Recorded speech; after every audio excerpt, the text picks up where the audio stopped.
Cardiologists have a name for what's happening inside your body right now. They call it sympathetic overdrive. And if your doctor has ever mentioned Metoprolol, Atenolol, or Bisoprolol, it means your heart is already caught in this trap. But here's what they rarely tell you in that 5-minute appointment. There are 5 foods that work on the exact same biological pathway as those pills. No prescription required, no pharmacy visits, no side effects that quietly destroy your job performance, your marriage, or your sense of who you are. I'm Dr. Kevin Adewale, and today I'm going to show you exactly how this works. Starting with the biological mechanism your cardiologist likely never explained, and ending with a protocol you can begin this week. Before we go further, something important. I put together a complete guide on naturally lowering blood pressure, my personal clinical protocol. It includes tracking sheets, timing recommendations, and the full research citations behind everything I'm about to share. It's called the Natural Blood Pressure Protocol, and it's completely free. The link is in my profile header and in the description below this video. Grab it after we finish here, because what I'm about to show you works significantly better when you have the tools to measure your progress week by week. Your numbers, your data, your evidence. Now, let's talk about what's actually happening inside your body, because almost everything you've been told about high blood pressure is incomplete. Most men over 45 think the problem is simple. Blood pressure is high. Take a pill. Lower the number. Done. That's not wrong exactly, but it's the beginning of a chain of dominoes. And if you don't understand the full chain, every domino after the first one blindsides you. Because the number on the blood pressure cuff, that's not the disease. That's the symptom. The fever, not the infection. The real problem is something called sympathetic nervous system overdrive. Your autonomic nervous system has 2 modes. The first is sympathetic activation, what most people know as fight or flight.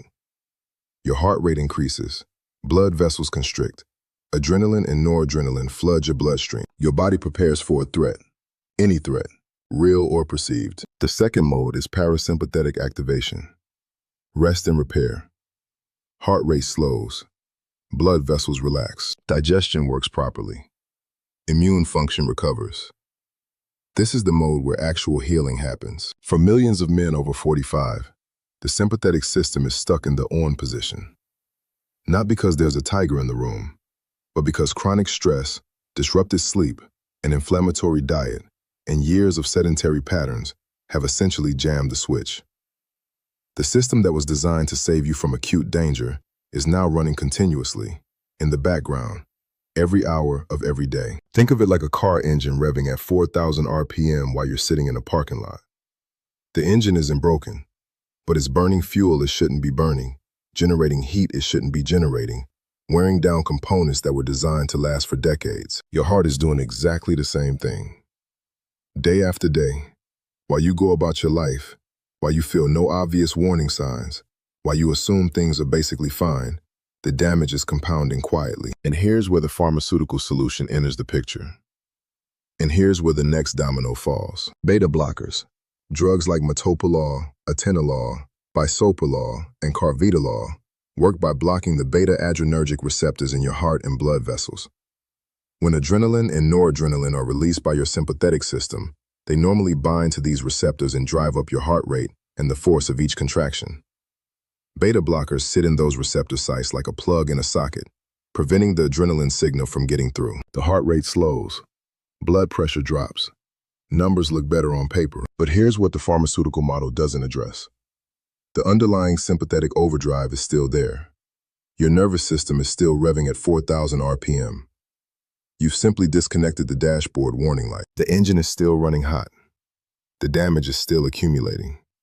You just can't see the indicator anymore. And here's the biological problem most cardiologists don't warn you about, at least not in a 5-minute appointment.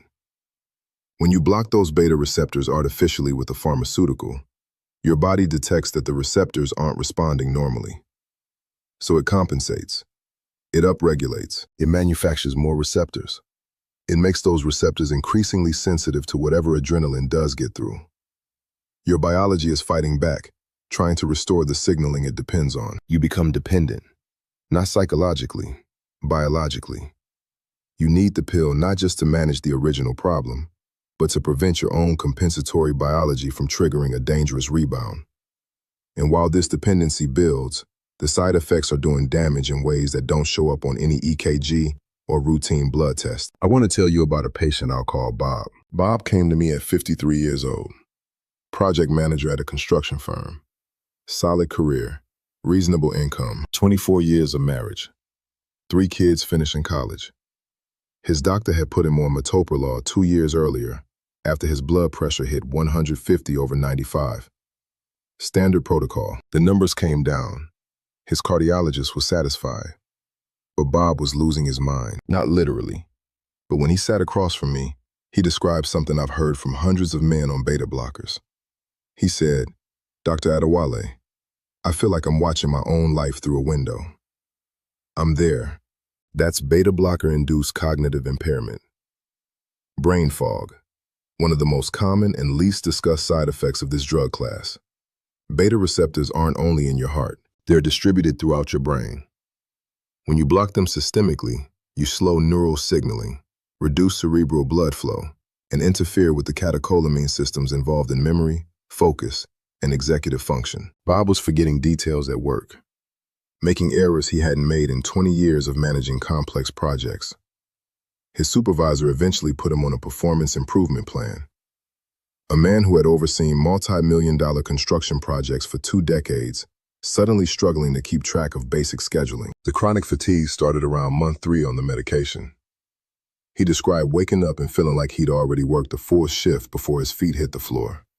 Because in a sense, he had. Beta blockers reduce cardiac output. Less blood moving efficiently through the body means less oxygen delivered to muscles and brain tissue. The fatigue isn't laziness. It isn't weakness. It is your cardiovascular system operating at a fraction of its design capacity, and your body registering that deficit every single morning. And then depression arrived. His wife noticed something else before he did. She said nothing for months. Eventually, she had to say it. That conversation nearly ended their marriage. Beta blockers reduce the cardiac and vascular response to all sympathetic stimulation, including the kind you want and need for normal sexual function. In men, erectile function depends on both parasympathetic vasodilation and sympathetic coordination working together in precise sequence. Disrupt that system pharmacologically, and you disrupt the function itself. Studies suggest that somewhere between 30 and 40% of men on beta blockers experience clinically significant sexual dysfunction. That is not a footnote side effect. That is a major quality of life finding that should be front and center in every single patient conversation. By the time Bob came to see me, he had already made a decision. He had done his research. He had found online forums where other men described identical experiences. And he had decided to stop his medication on his own. That decision almost sent him to the emergency room. This is the critical warning. If you take only one thing from this video, it must be this. You cannot stop beta blockers suddenly. You cannot. Bob cut his dose in half without telling his cardiologist. Within 72 hours, his resting heart rate shot up to 120 beats per minute. His blood pressure spiked to 170/105, higher than it had ever been before medication. He had chest pressure, cold sweat. He drove himself to the emergency room. This is called rebound tachycardia and rebound hypertension. It's not a fringe risk. It is documented, predictable pharmacology, and it can be lethal. Remember what I explained about the body compensating by manufacturing more receptors? Now those upregulated receptors, those hypersensitive binding sites, are suddenly exposed to full adrenaline load with no blocker in the way. The result is a cardiovascular surge that can trigger a heart attack, a dangerous arrhythmia, or a hypertensive crisis. Bob was fortunate. He stabilized in the emergency room and was discharged. He came to me the next day, scared and looking for another path. So let me tell you what I told him. You cannot stop the medication today, but you can build the physiological conditions that make it unnecessary over time.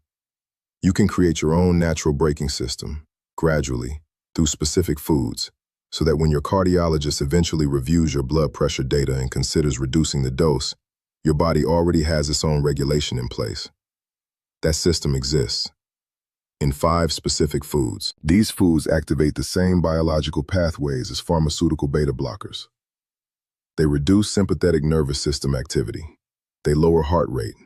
They dilate blood vessels. But they do it through natural compounds your body has been processing for thousands of years, without the receptor upregulation, without the biological dependency, without the side effects that dismantle Bob's career and marriage. This is the protocol. The first food is celery. Raw celery contains a compound called 3N-butylphthalide, abbreviated as 3NB, belonging to a class called phthalides.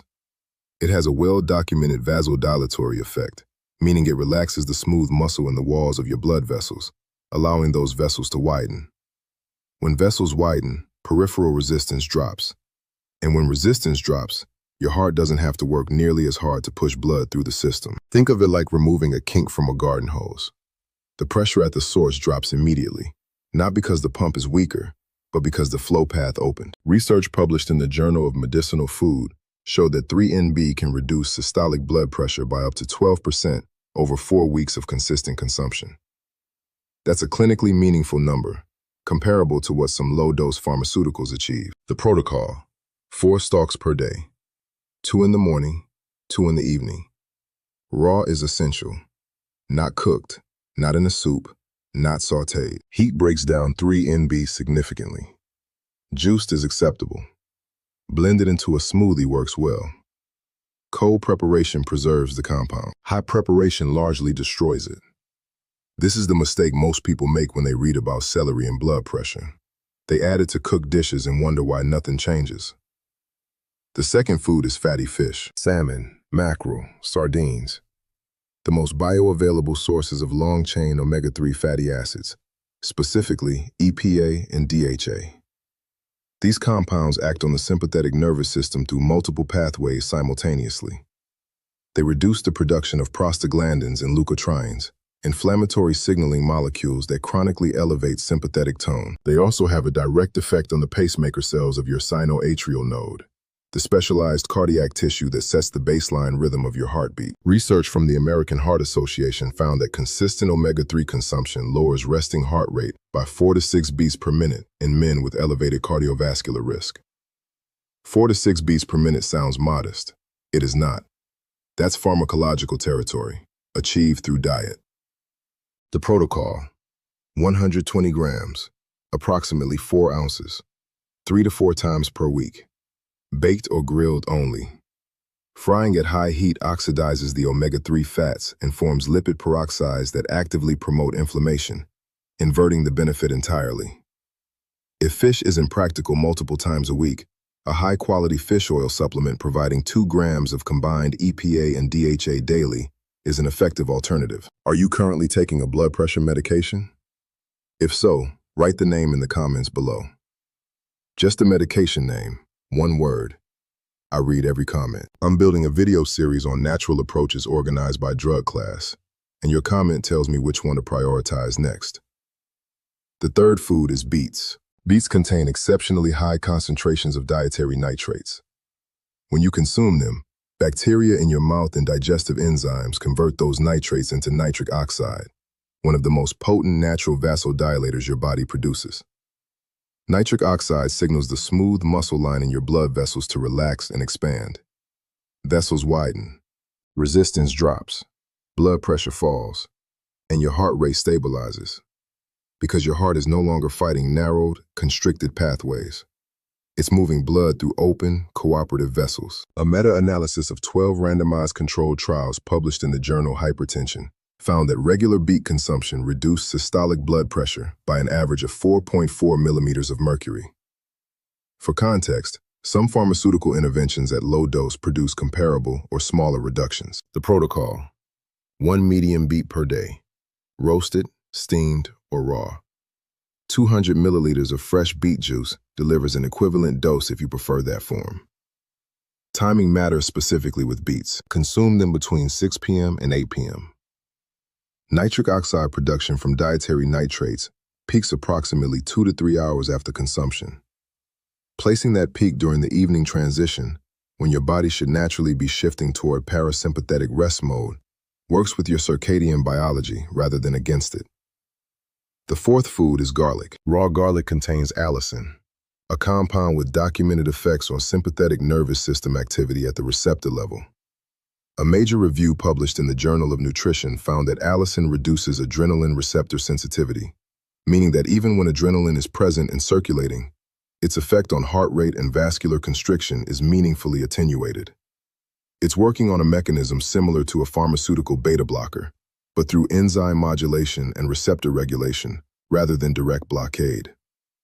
The effect is gentler, cumulative, and critically, it does not create the upregulation problem that makes pharmaceuticals so dangerous to stop. But almost everyone makes the same mistake that eliminates most of the benefit. When you crush or chop garlic, you activate an enzyme called allinase. This enzyme converts the precursor compound allin into active allicin. But allinase is heat sensitive. If you drop freshly chopped garlic immediately into a hot pan, you destroy the enzyme before it completes the conversion. No functional enzyme means minimal allicin, minimal therapeutic benefit. You've turned a powerful cardiovascular food into flavoring. The 10-minute rule changes everything. Crush 1 to 2 cloves. Set them on the cutting board. Wait exactly 10 minutes at room temperature. That's sufficient time for allinase to complete the allicin conversion fully. Then cook or consume. Even if you add the garlic to a hot dish afterward, you've already locked in the allicin. The compound itself is considerably more heat stable than the enzyme that produces it. That single 10-minute adjustment doubles or triples the therapeutic value of every clove you eat. The fifth food is dark chocolate, not milk chocolate, not anything below 85% cocoa content.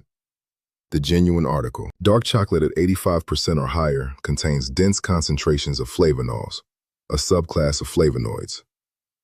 Flavonols trigger nitric oxide production in your vascular endothelium, the inner lining of blood vessels, through a completely different mechanism than beets, but with overlapping outcomes. They also measurably reduce cortisol, your primary stress hormone.